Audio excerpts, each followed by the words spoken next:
which Candor herself revised. Subsequent editions would contain tips for housekeeping and cleaning. This wasn't just a cookbook.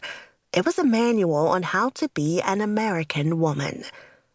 The preeminent food authority, James Beard, considered it one of his favorite cookbooks.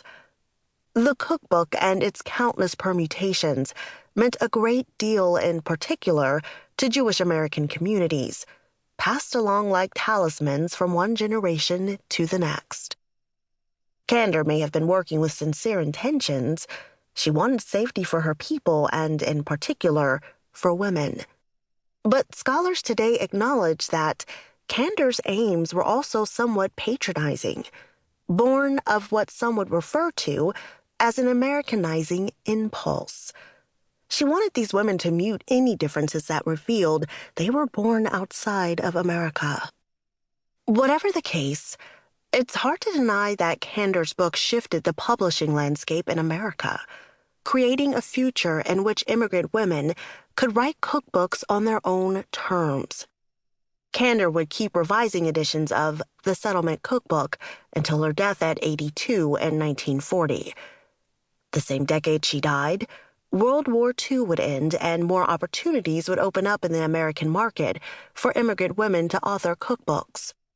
By the 1960s, once stiff American immigration laws would loosen, nudging America further away from ethnic homogeneity. The era that came immediately after saw an influx of talented immigrant female chefs and food writers from all around the globe. Upon arriving in America, some of these figures would find ways beyond writing cookbooks to showcase their food. They'd teach cooking classes or operate their own restaurants. In this book, you will meet 7 immigrant women who used food to construct an identity outside their home country. Quite a few plainly rejected any Americanizing impulse through their work, refusing to compromise their visions to satisfy a white American audience. Others wanted to have their food reflect the multicultural bent of their adoptive home. All of these women used their food to tell the world where they came from and what remained of it in America. They did so with no shame, only pride. At its core, this book is an attempt to trouble the canon of culinary brilliance, so often homogeneously male. I want to celebrate the lives of 7 women who made an especially deep impression on the way America cooks and eats. Thanks to these women, stir-fry is no longer a puzzling pair of words.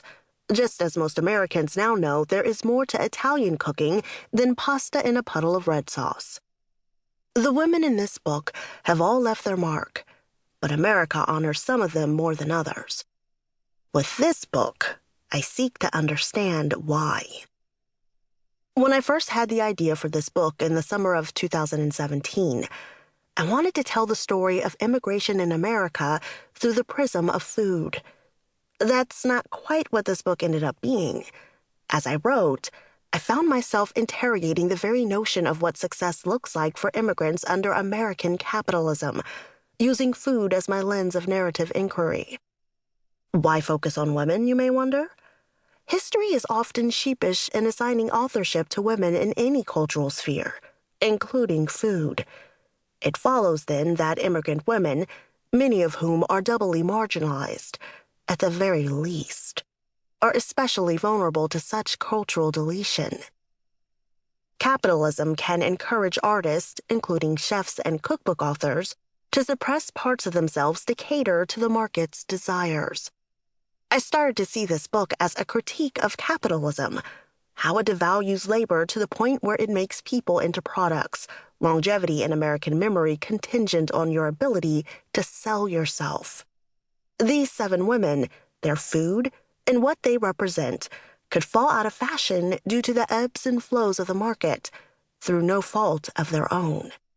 But it's awfully patronizing to frame any of these women as forgotten or overlooked victims of cultural amnesia.